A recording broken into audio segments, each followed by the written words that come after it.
അസ്സലാമു അലൈക്കും വറഹ്മത്തുള്ളാഹി വബറകാതുഹു. കഴിഞ്ഞ ക്ലാസ്സിൽ സൂറ ബഖറ 112 ആയത്തുകൾ നമ്മൾ മനസ്സിലാക്കി. ഇൻഷാ അല്ലാഹ് ഇന്ന് നമുക്ക് ബാക്കി വരുന്ന ആയത്തുകൾ നോക്കാം. ബിസ്മില്ലാഹിർ റഹ്മാനിർ റഹീം. وقالت اليهود ليست النصارى على شيء وقالت النصارى ليست اليهود على شيء وهم يتلون الكتاب كذلك قال الذين لا يعلمون مثل قولهم فالله يحكم بينهم يوم القيامة فيما كانوا فيه يختلفون. വഖാലത്തിൽ യഹൂദ്. വാവ് ഉച്ചരിക്കുമ്പോൾ ചുണ്ടുകളൊന്ന് വട്ടത്തിൽ പിടിച്ചിട്ട് ഉച്ചരിക്കാൻ ശ്രദ്ധിക്കുക കേട്ടോ. പല്ല് ചുണ്ടിൽ തട്ടിക്കാത്ത രൂപത്തിൽ ഉച്ചരിക്കുക. ഖാഫ് ഇസ്തിഅലാന്റെ ലെറ്ററാണ്, ഉയർത്തി ഉച്ചരിക്കേണ്ട അക്ഷരങ്ങൾ പെട്ടതാണ്. തഫ്ഹീം ചെയ്യുക കേട്ടോ. ഖാഫിന്റെ മഖ്റജ് വരുന്നത് അഖ്സൽ ലിസാനാണ്, തൊണ്ടയുടെ നാവിൻ്റെ അവസാന ഭാഗം. അപ്പോൾ നമ്മൾ ഖാ എന്നുള്ള സൗണ്ട് തന്നെ കൊടുക്കാൻ ശ്രദ്ധിക്കുക കേട്ടോ. കാഫായി പോവാതെ ശ്രദ്ധിക്കുക. വഖാലത്തിൽ യഹൂദു. ഖാഫിൻ്റെ കൂടെ അലിഫ് മദ് വന്നിട്ടുണ്ട്, 2 കൗണ്ട് നീട്ടിക്കൊടുക്കുക കേട്ടോ. ലാം ഖൽഖല ലെറ്റർ അല്ലാത്തത് കൊണ്ട് ഹാഫ് സുക്കൂന് കൊടുക്കാൻ ശ്രദ്ധിക്കുക. ഹാഇൻ്റെ കൂടെ വാവ് മദ് വന്നിട്ടുണ്ട്, 2 കൗണ്ട് നീട്ടിക്കൊടുക്കുക കേട്ടോ. ലൈസത്തിൻ നസാറ. നൂനിന് ശ്രദ്ധ വന്നിട്ടുണ്ട്, അഖ്മൽ ഉന്നനാണ്, നന്നായിട്ട് മണിച്ചു കൊടുക്കുക. മീമിനും നൂനിനും ശ്രദ്ധ വന്നാൽ നമ്മൾ കൂടുതലായിട്ട് മണിച്ചു കൊടുക്കാൻ ശ്രദ്ധിക്കുക കേട്ടോ. സ്വാദ് ഇസ്തിഅലാന്റെ ലെറ്ററാണ്, ഉയർത്തി ഉച്ചരിക്കേണ്ട അക്ഷരങ്ങൾ പെട്ടതാണ്. തഫ്ഹീം ചെയ്യുക. ഇത്ബാക്കിൻ്റെ ലെറ്ററും കൂടിയാണ്, അപ്പോൾ നാവിൻ്റെ മുഴുവൻ ഭാഗങ്ങളും മുകളിലേക്ക് ഉയർത്തിയിട്ട് വേണം തഫ്ഹീം ചെയ്യാൻ. റോ ഫതഹ ആയതുകൊണ്ട് നമ്മൾ ഉയർത്തിയിട്ട് ഉച്ചരിക്കുക കേട്ടോ. റോ എന്നുള്ള സൗണ്ട് കൊടുക്കുക, റാ എന്നായി പോവരുത്. റോ. ലൈസത്തിൻ നസാറ. ൻ്റെ കൂടെ അലിഫ് സൊയറയാണ് വന്നിട്ടുള്ളത്, 2 കൗണ്ട് നീട്ടാൻ ശ്രദ്ധിക്കുക കേട്ടോ. അലാ ഷൈഇൻ. അതിൻ്റെ മഖ്റജ് വരുന്നത് വസത്തുൽ ഹൽക്ക്, തൊണ്ടയുടെ മധ്യഭാഗം. സൗണ്ടിന് വ്യക്തമാക്കി ഉച്ചരിക്കുക കേട്ടോ. ലാമിൻ്റെ കൂടെ അലിഫ് സൊയറ വന്നിട്ടുണ്ട്, 2 കൗണ്ട് വീതം നീട്ടിക്കൊടുക്കുക. അലാ ഷൈഇൻ വഖാലത്തിൻ നസാറ. ഹംസ കെസ്ര തെൻവീനാണ് വന്നിട്ടുള്ളത്. തെൻവീനിന് ശേഷം ഇദ്ഗാം ബിഉന്നയുടെ അക്ഷരമായിട്ടുള്ള വാവ് വന്നിട്ടുണ്ട്. തെൻവീനിലുള്ള നൂനിൻ്റെ സൗണ്ടിനെ വാവിലേക്ക് ലയിപ്പിച്ച് ഉന്നയോട് കൂടി ഓതി കൊടുക്കുക കേട്ടോ. ലയിപ്പിക്കും ചെയ്യുക, അതോടൊപ്പം തന്നെ ഉന്ന കൊടുക്കുകയും ചെയ്യുക. അപ്പോൾ ഇവിടെ തെൻവീനെ ശ്രദ്ധിച്ചാൽ നമുക്ക് മനസ്സിലാകും, തെൻവീന് ഒരുമിച്ചല്ല നിൽക്കുന്നത്, ഒന്ന് കഴിഞ്ഞിട്ട് ഒന്നുള്ള രീതിയിലാണ് നിൽക്കുന്നത്. ഇദ്ഹാറിൽ മാത്രമാണ് തെൻവീനുകൾ ഒരുമിച്ച് നിൽക്കുന്നത് കേട്ടോ. ഇഖ്ഫായിലും ഇദ്ഗാമിലും തെൻവീന് വേറിട്ടാണ് നിൽക്കുന്നത്, ശ്രദ്ധിക്കുക കേട്ടോ. ഇവിടെ ഹംസയോട് അടുത്ത് നിൽക്കുന്ന കെസ്രയെ നമ്മൾ ഹംസയുടെ ഹർക്കത്തായിട്ടും രണ്ടാമത്തെ കെസ്രയെ നൂൻ സാക്കിനയായിട്ടാണല്ലോ പരിഗണിക്കുന്നത്. അപ്പോൾ നൂൻ സാക്കിനയായിട്ടുള്ള ഹംസയുടെ കെസ്രയെ മാത്രം ഉച്ചരിച്ചിട്ട് നൂൻ സാക്കിനെ നമ്മൾ വാവിലേക്ക് ലയിപ്പിച്ചിട്ട് ഓതി കൊടുക്കുക കേട്ടോ. ഷൈഇൻ വഖാലത്തിൻ നസാറ. അതുപോലെ ഓതാൻ ശ്രദ്ധിക്കുക കേട്ടോ. വാവ് ഉച്ചരിക്കുമ്പോൾ ചുണ്ടുകൾ വട്ടത്തിൽ പിടിച്ചിട്ട് ഉച്ചരിക്കുക. ഖാഫ് ഇസ്തിഅലാന്റെ ലെറ്ററാണ്, ഉയർത്തി ഉച്ചരിക്കേണ്ട അക്ഷരങ്ങൾ പെട്ടതാണ്. തഫ്ഹീം ചെയ്യുക. സൗണ്ടിന് കാഫായി പോവാതെ ശ്രദ്ധിക്കുക. വഖാലത്തിൻ നസാറ. നൂനിന് ശ്രദ്ധ വന്നിട്ടുണ്ട്, അഖ്മൽ ഉന്നനാണ്, നന്നായിട്ട് മണിച്ചു കൊടുക്കാൻ ശ്രദ്ധിക്കുക കേട്ടോ. സ്വാദ് ഇസ്തിഅലാന്റെ ലെറ്ററാണ്, ഉയർത്തി ഉച്ചരിക്കേണ്ട 7 അക്ഷരങ്ങൾ പെട്ടതാണ്. തഫ്ഹീം ചെയ്യുക. ഇത്ബാക്കിൻ്റെ ലെറ്ററും കൂടിയാണ്, അപ്പോൾ നാവിൻ്റെ മുഴുവൻ ഭാഗങ്ങളും മുകളിലേക്ക് ഉയർത്തിയിട്ട് തഫ്ഹീം ചെയ്യുക കേട്ടോ. റോ ഫതഹ ആയതുകൊണ്ട് നമ്മൾ ഉയർത്തിയിട്ട് ഉച്ചരിച്ചു കൊടുക്കുക. ലൈസത്തിൽ യഹൂദു അലാ ഷൈഇൻ വഹും. ലാം ഖൽഖല ലെറ്ററിലാത്തത് കൊണ്ട് ഹാഫ് സുക്കൂന് കൊടുക്കുക. ഹ മഖ്റജ് വരുന്നത് അഖ്സൽ ഹൽക്കാണ്, തൊണ്ടയുടെ അവസാന ഭാഗം. സൗണ്ടിനെ വ്യക്തമാക്കിയിട്ട് ഉച്ചരിക്കുക കേട്ടോ. വാമദ് കൂടെ വന്നിട്ടുണ്ട്, 2 കൗണ്ട് മാത്രം നീട്ടാൻ ശ്രദ്ധിക്കുക കേട്ടോ. അലാ ഷൈഇൻ വഹും. അതിൻ്റെ മഖ്റജ് വസത്തുൽ ഹൽക്ക്, തൊണ്ടയുടെ മധ്യഭാഗം. സൗണ്ടിന് ഹംസയായി പോവാതെ ശ്രദ്ധിക്കുക, അലാ എന്നായി പോവരുത്.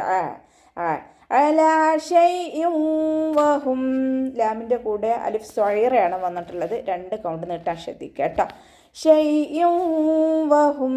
ഹംസ കെസ്ര തെൻവീന് വന്നിട്ടുണ്ട്, തെൻവീനിന് ശേഷം ഇദ്ഗാം ബിഉന്നയുടെ അക്ഷരമായിട്ടുള്ള വാവാണ് വന്നിട്ടുള്ളത്. തെൻവീനിലുള്ള നൂനിൻ്റെ സൗണ്ടിനെ വാവിലേക്ക് ലയിപ്പിച്ച ഉന്നയോടുകൂടി ഓതി കൊടുക്കുക കേട്ടോ. ലയിപ്പിക്കുകയും ചെയ്യുക, അതോടൊപ്പം തന്നെ ഉന്ന കൊടുക്കുകയും ചെയ്യും. വഹും യത്ലൂനൽ കിതാബ്. വാവ് ഉച്ചരിക്കുമ്പോൾ ചുണ്ടുകളൊന്ന് സർക്കിൾ ചെയ്ത് കൊടുക്കുക കേട്ടോ. ഹ സൗണ്ടിനെ ക്ലിയർ ആക്കിയിട്ട് ഉച്ചരിക്കുക. വ നായി പോവരുത്, ഹംസ ആയി പോവരുത്. വഹും ഹ. വഹും യത്ലൂന. ത സുക്കൂനാവുമ്പോൾ കുറച്ച് എയർ പുറത്തോട്ട് പോകണം, സൗണ്ട് കൊടുത്തിട്ട് വേണം ഉച്ചരിക്കാൻ. യത്ലൂനൽ കിതാബ്. ലാമിൻ്റെ കൂടെ വൗമദ് വന്നിട്ടുണ്ട്, 2 കൗണ്ട് നീട്ടിക്കൊടുക്കാൻ ശ്രദ്ധിക്കണേ. ലാം കൽക്കല ലെറ്റർ അല്ലാത്തത് കൊണ്ട് ഹഫ് സുക്കൂന് കൊടുക്കാൻ ശ്രദ്ധിക്കുക. ത ലൈറ്റാക്കിയിട്ട് ഉച്ചരിക്കട്ടെ. ത കൂടെ വന്നിട്ടുള്ളത് അലിഫ് സൊയറയാണ്, 2 കൗണ്ട് വീതം നീട്ടിക്കൊടുക്കുക കേട്ടോ. ഇവിടെ വഖഫിൻ്റെ ചിഹ്നമായിട്ടുള്ള കൈല വന്നിട്ടുണ്ട്. വഖഫ് ചെയ്യലാണ് ഉത്തമം. ഇനി നമ്മളിവിടെ വഖഫ് ചെയ്യുമ്പോൾ ബ കൽക്കല ലെറ്റർ ആണല്ലോ, അപ്പോൾ സുക്കൂനാവുമ്പോൾ ഫുൾ സുക്കൂന് കൊടുത്തിട്ട് ഉച്ചരിക്കുക കേട്ടോ. യത്ലൂനൽ കിതാബ്. അപ്പോൾ അവിടെ ഒരു മദ് ആര് സുക്കൂന് വരുന്നുണ്ട്. നമ്മളവിടെ വഖഫ് ചെയ്യുമ്പോൾ ബാക്ക് സുക്കൂന് കിട്ടും. അതിൻ്റെ മുന്നേ മദ്ദും വന്നു കഴിഞ്ഞാൽ മദ് ആര് സുക്കൂനായി മാറും. അപ്പോൾ 2, 4, 6 കൊണ്ട് വീതം നീട്ടിക്കൊടുക്കുക. യത്ലൂനൽ കിതാബ്. കദാലിക ഖാലല്ലദീന. കാഫ് ഉച്ചരിക്കുമ്പോൾ കുറച്ചൊന്ന് ചരിച്ചിട്ട് ഉച്ചരിക്കാൻ ശ്രദ്ധിക്കുക കേട്ടോ. ദാലിൻ്റെ മഖ്റജ് വരുന്നത് നമ്മുടെ നാവിൻ്റെ അറ്റവും മേലെ മുൻപല്ലിൻ്റെ അറ്റവും ചേർന്നിട്ടാണ്. ലൈറ്റാക്കിയിട്ട് ഉച്ചരിക്കാൻ ശ്രദ്ധിക്കുക. അലിഫ് സ്വൈറയാണ് കൂടെ വന്നിട്ടുള്ളത്, 2 കൗണ്ട് നീട്ടാൻ ശ്രദ്ധിക്കുക കേട്ടോ. കാഫ് ഉച്ചരിക്കുമ്പോൾ കുറച്ചൊന്ന് ചരിച്ചു കൊടുക്കുക കേട്ടോ. ഖാലല്ലദീന. ഖാഫ് ഉയർത്തിച്ചരിക്കേണ്ട അക്ഷരങ്ങൾപ്പെട്ടതാണ്, തഫ്ഹീം ചെയ്ത് കൊടുക്കുക. ഖാ എന്നുള്ള സൗണ്ട് തന്നെ കൊടുക്കാൻ ശ്രദ്ധിക്കുക കേട്ടോ. കാഫിൻ്റെ സൗണ്ടായി പോവരുത്. ലാമിന് ശബ്ദം വന്നിട്ടുണ്ട്, 2 അക്ഷരങ്ങൾ ഉച്ചരിക്കുന്ന കനം കൊടുക്കണം, പക്ഷെ മണിക്കാതെ ഉച്ചരിക്കുക കേട്ടോ. ദാലിന് ശേഷം യാമദ് വന്നു, 2 കൗണ്ട് നീട്ടിക്കൊടുക്കുക. ലാ യഅലമൂൻ. ഐൻ കൽക്കല ലെറ്റർ അല്ലാത്തത് കൊണ്ട് ഹഫ് സുക്കൂന് കൊടുക്കണം കേട്ടോ. യഅലമൂന. മീമിൻ്റെ കൂടെ വൗമദ് വന്നു, 2 കൗണ്ട് നീട്ടിക്കൊടുക്കുക. മിസ്ല ഖൗലിഹിം. സ ലൈറ്റാക്കിയിട്ട് ഉച്ചരിക്കേണ്ട അക്ഷരങ്ങൾപ്പെട്ടതാണ്. മഖ്റജ് വരുന്നത് നമ്മുടെ നാവിൻ്റെ അറ്റവും മേലെ മുൻപല്ലിൻ്റെ അറ്റവും ചേർന്നിട്ടാണ്. നാവിൻ്റെ കുറച്ച് ഭാഗം പുറത്തോട്ട് കാണുന്ന രൂപത്തിൽ വെച്ചിട്ട് കുറച്ച് എയർ പുറത്തോട്ട് പോണ സൗണ്ടും കൊടുക്കുക കേട്ടോ. മിസ്ല. സീനിൻ്റെ സൗണ്ടായി പോവാതെ ശ്രദ്ധിക്കുക. മിസ്ല ഖൗലിഹിം. ഖാഫ് ഉയർത്തിച്ചരിക്കേണ്ട അക്ഷരങ്ങൾപ്പെട്ടതാണ്, തഫ്ഹീം ചെയ്യുക കേട്ടോ. വാവ് ഉച്ചരിക്കുമ്പോൾ ചുണ്ടുകളൊന്ന് വട്ടത്തിൽ പിടിച്ചിട്ട് ഉച്ചരിക്കുക. ഇനി ഇവിടെ വഖഫിൻ്റെ ചിഹ്നമായിട്ടുള്ള ജീമ് വന്നിട്ടുണ്ട്. വഖഫും വസ്ലും അനുവദനീയമാണ്. നമുക്കവിടെ ഓതുമ്പോൾ നിർത്തും ചെയ്യുക, ചേർത്തി ഓതും ചെയ്യുക കേട്ടോ. 2ഉം അനുവദനീയമാണ്.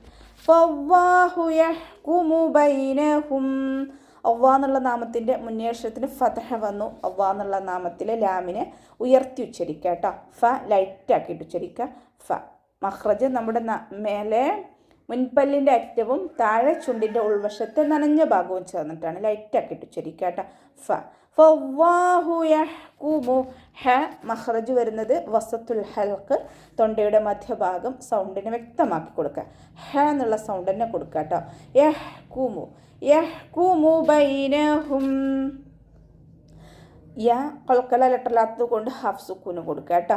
ബൈനഹും യൗമൽ ഖിയാമ. വാവ് ഉച്ചരിക്കുമ്പോൾ ചുണ്ടുകളൊന്ന് സർക്കിൾ ചെയ്ത് കൊടുക്കുക. ഖിയാമ. ഖാഫിൻ്റെ സൗണ്ടിനെ വ്യക്തമാക്കി കൊടുക്കുക കേട്ടോ. കാഫായി പോവാതെ ശ്രദ്ധിക്കുക. യൗമൽ ഖിയാമത്തി ഫീമാ കാനൂ. ഫഇൻ്റെ കൂടെ യാമദ് വന്നിട്ടുണ്ട്, 2 കൗണ്ട് നീട്ടാൻ ശ്രദ്ധിക്കുക. കാനൂ. കാഫിനെ കുറച്ചൊന്ന് ചരിച്ചു കൊടുക്കുക കേട്ടോ. കാനൂ. നൂനിൻ്റെ കൂടെ വൗമദ്ദാണ് വന്നിട്ടുള്ളത്, അവിടെയും നമ്മൾ 2 കൗണ്ട് വീതം നീട്ടിക്കൊടുക്കുക. ഫീമാ കാനൂ ഫീഹി യഖ്തലിഫൂൻ. ഫഇൻ്റെ കൂടെ യാമദ് വന്നു, 2 കൗണ്ട് നീട്ടിക്കൊടുക്കുക. ഫീഹി യഖ്തലിഫൂൻ. ഖ ഇസ്തിഅലാൻ്റെ ലെറ്ററാണ്, ഉയർത്തി ഉച്ചരിക്കേണ്ട അക്ഷരങ്ങൾപ്പെട്ടതാണ്, തഫ്ഹീം ചെയ്യുക. കൽക്കല ലെറ്റർ ഇല്ലാത്തത് കൊണ്ട് ഹാഫ് സുക്കൂന് കൊടുക്കുക കേട്ടോ. യഖ്തലിഫൂൻ ഉച്ചരിക്കരുത്. യഹ് മഖ്റജിലേക്ക് ചേർത്തി കൊടുക്കുക കേട്ടോ. യഖ്തലിഫൂൻ. അവസാനത്തിൽ മദ് ആറ് സുക്കൂനിൽ വഖഫ് ചെയ്യുമ്പോൾ 2, 4, 6 കൗണ്ട് വീതം നീട്ടി വഖഫ് ചെയ്യുക കേട്ടോ. അപ്പോൾ നമുക്ക് ഇവിടെ വെച്ചിട്ട് അവസാനിപ്പിക്കാം. അസ്സലാമു അലൈക്കും വറഹ്മത്തുള്ളാഹി വബറകാതുഹു.